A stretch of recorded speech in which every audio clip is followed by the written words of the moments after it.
जय श्री राम। आप सभी का एक बार फिर से स्वागत है हमारे चैनल आंजनेय में। जैसा कि आप सभी जानते हैं 18 जून 2024 को निर्जला एकादशी का बहुत ही पावन और सुंदर व्रत रखा जाएगा।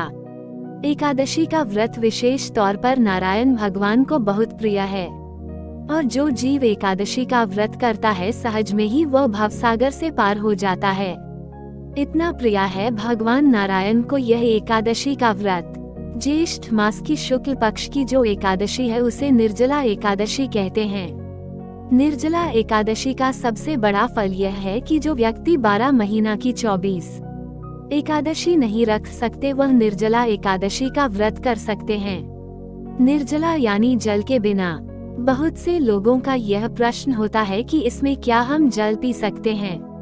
तो यदि सामर्थ्य ना हो तो आप जल ले सकते हैं, परंतु इसका कोई महत्व नहीं क्योंकि यह व्रत निर्जला है।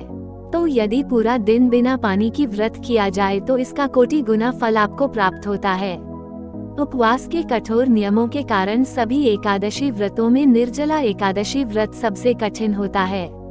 यह कैसे संभव हुआ एक कथा के माध्यम से जानते हैं।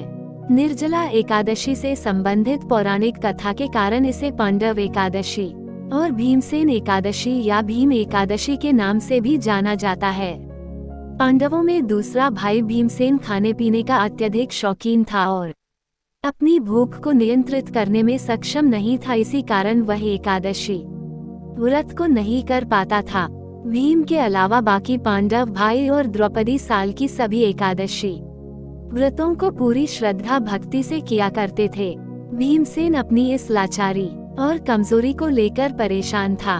भीमसेन को लगता था कि वह एकादशी व्रत न करके भगवान विष्णु का अनादर कर रहा है।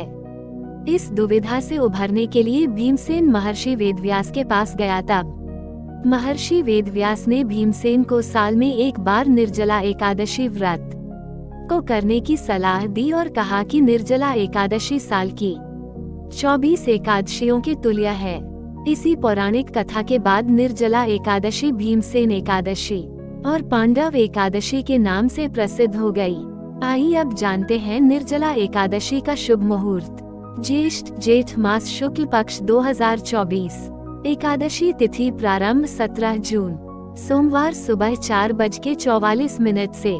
एकादशी तिथि समाप्त 18 जून मंगलवार सुबह 6:25 तक। जो व्यक्ति निर्जल रहकर निर्जला एकादशी का व्रत करता है बहुत बड़ा फल आपको मिलता है जिसकी आप कल्पना भी नहीं कर सकते। इस व्रत का फल इतना प्रभावशाली होता है कि 100 पीढ़ियां हमसे पहले आई थी और जो 100 पीढ़ियां हमारे बाद आएंगे उन सभी का उद्धार हो जाएगा। लेकिन नियम से। अब नियम क्या है? 3 दिन पहले हमें कुछ भी भक्ष नहीं खाना चाहिए, यानी प्याज लहसुन नहीं खाना चाहिए और 10वीं की रात से ही भोजन का परित्याग कर देना चाहिए।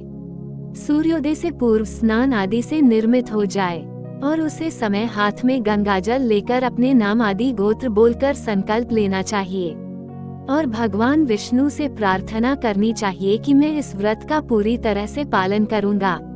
फिर भगवान नारायण का पूजन करें। शालिग्राम की भी पूजा कर सकते हैं। ओम नमो भगवते वासुदेवाय मंत्र का जाप ज्यादा से ज्यादा करें। पूजन करने के बाद ब्रह्मचर्य का पालन करें, क्रोध न करें और सबसे बड़ी बात रात्रि में भगवान नारायण का जागरण करें। आपको यह वीडियो कैसा लगा है एक बार कमेंट करके जरूर बताएं और आपके अपने चैनल आंजनेय को सब्सक्राइब करना ना भूलें।